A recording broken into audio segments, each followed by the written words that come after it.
7 साल से धोखा देते रहा। मतलब मुझे घर बनवाना है, मजबूरी है हमारी, हमने सब में हेल्प मदद कर, मुझे शादी का झांसा देता रहा। ये मुझे जीने का कोई चारा बचा नहीं है।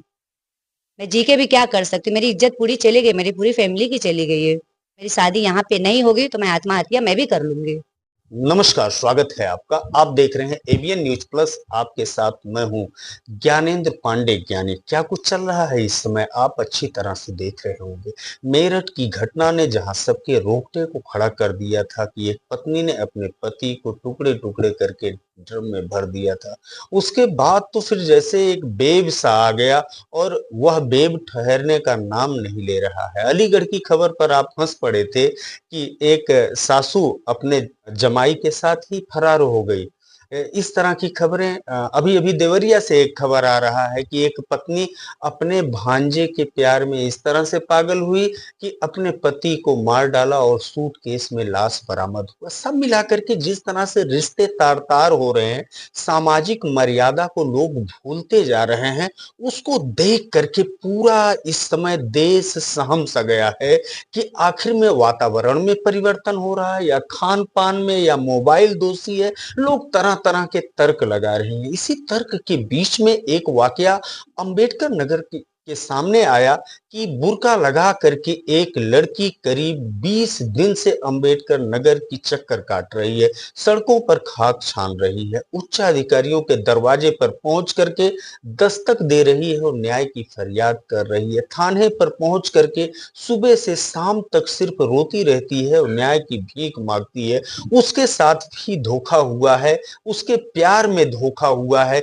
एक युवक यहाँ से गया हुआ था मुंबई कमाने और जिस मोहल्ले में रहता था उस मोहल्ले में इस लड़की का आवास है और नजरें मिली और देखते देखते प्यार हो गया, रिलेशनशिप में आ गए। फिर क्या था, यह बातें चलने लगी कि अब शादी कर लिया जाए। शादी का झांसा दे करके वह अपने गांव लेकर के आया। गांव लाने के बाद फिर रेलवे स्टेशन लेकर के गया और वहां से छोड़ करके वह फरार हो गया।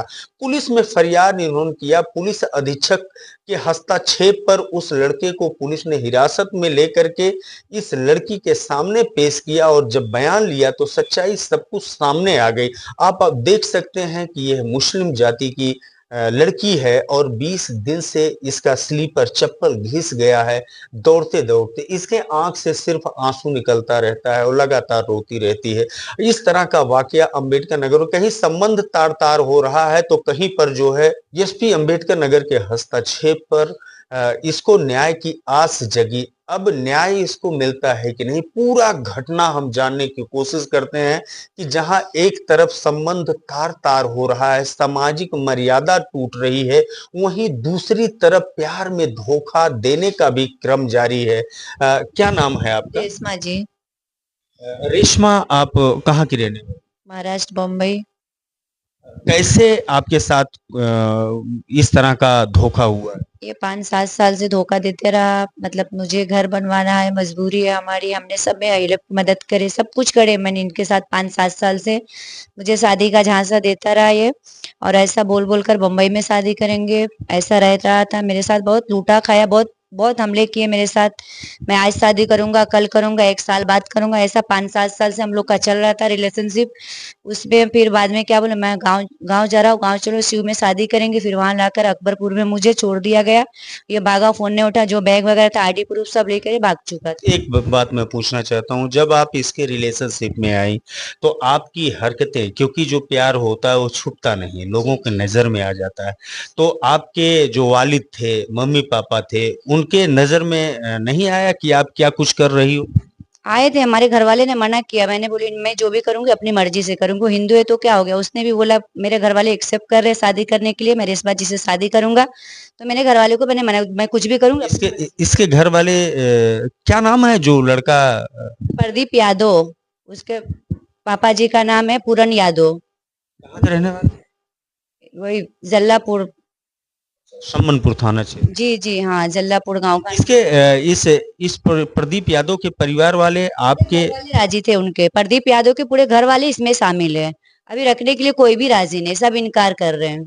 आपने काफी धन भी इसको बहुत दिया पैसे पैसे। इसने लूटे 7 साल से ना, बहुत लूटे, बहुत खाए। चैन भी साथ बहन की शादी में चैन हमारा पहनने के लिए तो वो भी ला करके मम्मी को दे दिया, बोलते हमारे जीजू को दे दिया हमने। बहुत सारे पैसे इसने खाए, प्यार में फंसा, बोला शादी का झांसा दे दे करके पैसे खाते रहे। आप क्या करती हैं? मैं पार्लर में जॉब करती जी। आपके परिवार वाले इस समय आपको किस नजरिए नहीं देखते नहीं हैं? नहीं, मेरे घर वाले बोले आपने गए थे, आप अपनी मर्जी से जो भी करना है, आपको जो भी हो रहा है आपके लिए अच्छा ही हो रहा है।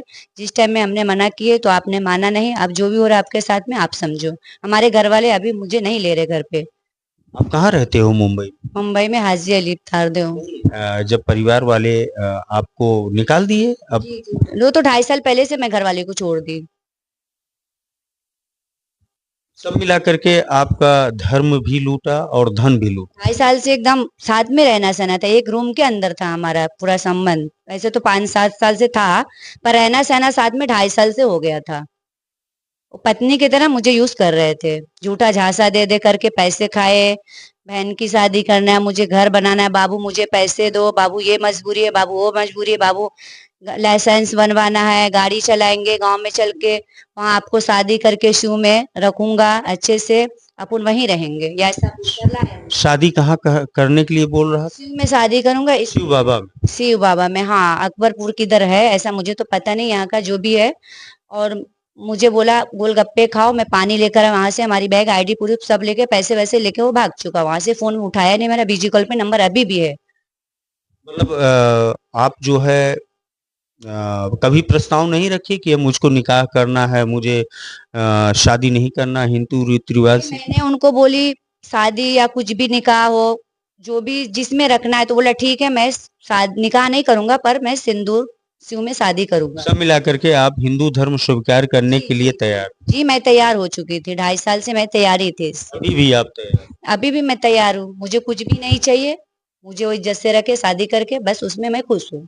इसके बाद जब वो फरार हो गया रेलवे स्टेशन से, फिर कॉल आप? उठाया नहीं उन्होंने, और मैं बहुत रोती रही, उसको वॉइस मैसेज भेजी, सुन सुन करके, फिर ब्लॉक कर रहा है, अनब्लॉक कर रहा है, ऐसा कर रहा है, मतलब बहुत छेड़खानी मुझे कर रहा है, सता रहा है। फिर एक उनका मामा का लड़का है, उसमें क्या बोलते हैं मुबारकपुर में, वो भी मुझे फोन करके परेशान कर रहा है, धमकियां दे रहा है, मेरे भाई को फोन करेगी मैं जान से मार दूंगा।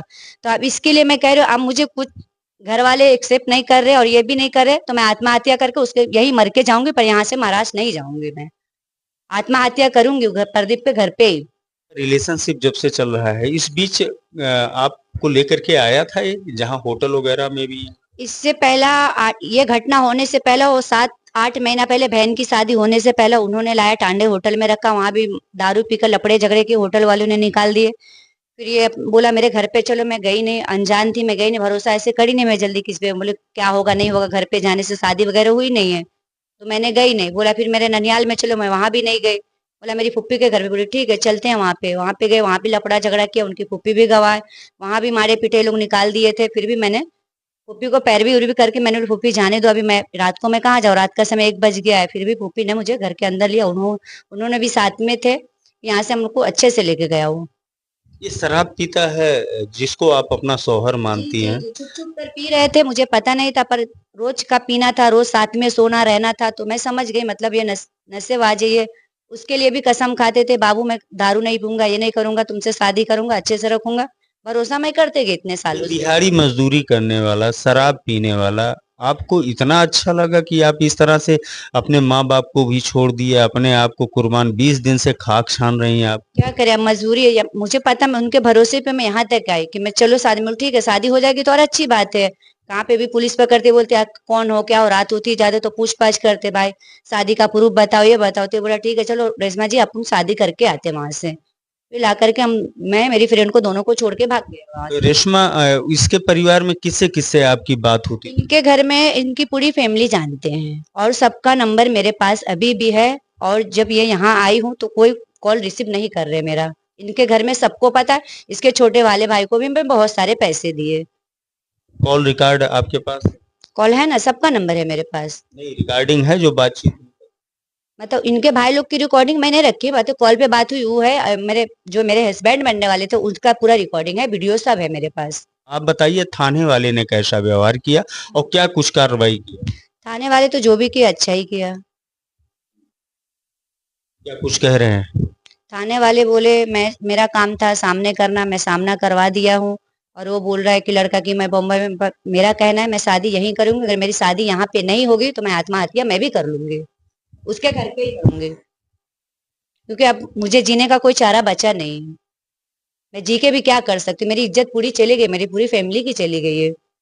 तो जीने का कोई चारा है ही नहीं। अब यहाँ से मैं आत्महत्या यहीं करके जाऊंगी, यहाँ से जी के नहीं जाना, अब कहाँ भी नहीं जाना, ना तो मैं को किसी दूसरे लड़के का हाथ भी नहीं पकड़ना मुझे। लेकिन ये तो कायरता माना जाएगा, बुज़दिली मानी जाएगी कि आप अगर इस तरह का कदम उठाती हैं, शायद आपको इस तरह से कदम नहीं उठाना चाहिए। यहाँ के न्यायपालिका पर, यहाँ के पुलिस प्रशासन पर, सब पर आपको भरोसा रखना चाहिए। आपको न्याय मिलेगा, आप सब्र रखिए। मुझे वहाँ के थाने वाले से मतलब बहुत मदद मिली। उन्होंने बोले मैं पकड़ के लाऊंगा रात को, उसने सब किया। वहाँ के जो थाने से जो भी था सब उन्होंने किया, जो भी किया थाने वाले लोग अच्छा ही किया मेरे साथ। पर उनके घर वाले की जो भी है उसके घर वाले मुझे एक्सेप्ट नहीं करे, अच्छे से रखे, मैं अच्छे से रहना चाहती हूँ बस। पुलिस के उच्चाधिकारी और यहाँ के जो आला हाकिम हैं, सब लोग आपके बयान सब को देख मदद रहे है। हैं, आपके बयान को देख रहे हैं। आप उनसे क्या मांग करना चाहें? बस यही मांग करती हूँ मैं कि मुझे अच्छे से रखवा दिया जाए, मैं अच्छे से रहूंगी, नहीं करूंगी। सब मिला करके आप ये चाहते हो कि वो शादी करने के लिए हाँ बोल रहा है, लेकिन महाराष्ट्र में आप चाहती हो यहीं कल रहना? तक कल तक वो इंसान हाँ बोला, 19 तारीख तक हाँ था। कोर्ट मैरिज भी सीयू में भी शादी करके कोर्ट मैरिज हो गया। आज सीधा क्या बोले मैं महाराष्ट्र जाऊंगा, महाराष्ट्र में शादी करूंगी। इसकी क्या गारंटी, मुझे लेकर जाकर छोड़ के भाग गया तो, और वहां से बोलेगा मैं किडनैप करवा दी, मैं मरवा दी। इसका कोई गारंटी ले, मैं वहां भी शादी करने तब इसकी कोई गारंटी लिख के दे। आप यहीं रहना चाहती हो मैं और यहीं रहूंगी शादी करके, मुझे रहना यहीं है। मैं जॉब वगैरह सब छोड़ दूंगी। उसको तकलीफ भी थी, आप जॉब करती हो, मैं जॉब करती नहीं तो उसको पैसे मैं कहाँ से देती। आप यहाँ के न्यायपालिका पर, यहाँ के पुलिस प्रशासन पर, यहाँ के उच्च अधिकारियों पर, सब पर भरोसा रखो, आपको न्याय सबके मुझे मिलेगा। बहुत भरोसा है। आप देख रहे हैं ये रेशमा है, और रेशमा इस समय भटक रही हैं, जगह जगह न्याय की फरियाद कर रही हैं। इनको प्यार में धोखा मिला हुआ है, इन्होंने कितना कुर्बानी दिया, इनका धर्म भी खूब जम करके उसने लूटा, धन भी लूटा। अब ये इनकी स्थिति ये है कि न ये घर की हैं न घाट की हैं, क्योंकि परिवार के लोगों ने, माँ बाप ने इनको बाहर कर दिया है। एक किराए के मकान पर रह रही हैं और वहां पर भी इनको खूब यूज किया। उसके बाद यहाँ शादी का झांसा दे करके ले आया, रेलवे स्टेशन से फरार हो गया। अब थाने से लेकर के पुलिस अधीक्षक एसपी तक ये फरियाद करते हुए नजर आ रही हैं। प्रदीप यादव बताया जा रहा है, प्रदीप यादव को थाना पुलिस लेकर के आई। थाना पुलिस का ये कहना है कि हमने इसको आपके सामने पेश कर दिया, अब ये रखता है कि नहीं रखता है ये जाने आप जाने। बात यहीं तक खत्म नहीं होती। इस तरह से उसने इनके साथ किया है, इनको न्याय मिलना चाहिए, इस तरह का मानना है रेशमा का। रेशमा ने हिंदू धर्म तक स्वीकार कर लिया है, हर तरह की कुर्बानी देने को तैयार है और अभी तक हर तरह की कुर्बानी देते हुए आई हैं। सामाजिक संबंधों का जिस तरह से हनन हो रहा है, सामाजिक मर्यादा का जिस तरह से हनन हो रहा है, उसका एक जीता जागता उदाहरण रेशमा भी है। अब रेशमा को न्याय कब मिलता है? ये जिसको अपना पति, अपना शौहर मान चुकी हैं, वह कब इनको अपनाता है और सच्चे दिल से, ईमानदारी से इनके प्यार का सम्मान करता है, ये देखने वाली बात होगी। लेकिन इन्होंने यह तय कर लिया है कि हम यहीं पर जिएंगे, यहीं पर मरेंगे, अब यहाँ से हमको जाना नहीं है। क्या कुछ इनके जीवन में आगे होता है, ये तो हम आप तक पहुंचाते रहेंगे। बस आप बने रहिए हमारे साथ। एबीएन न्यूज प्लस के लिए ज्ञानेंद्र पांडे, ज्ञानी, अम्बेडकर नगर से।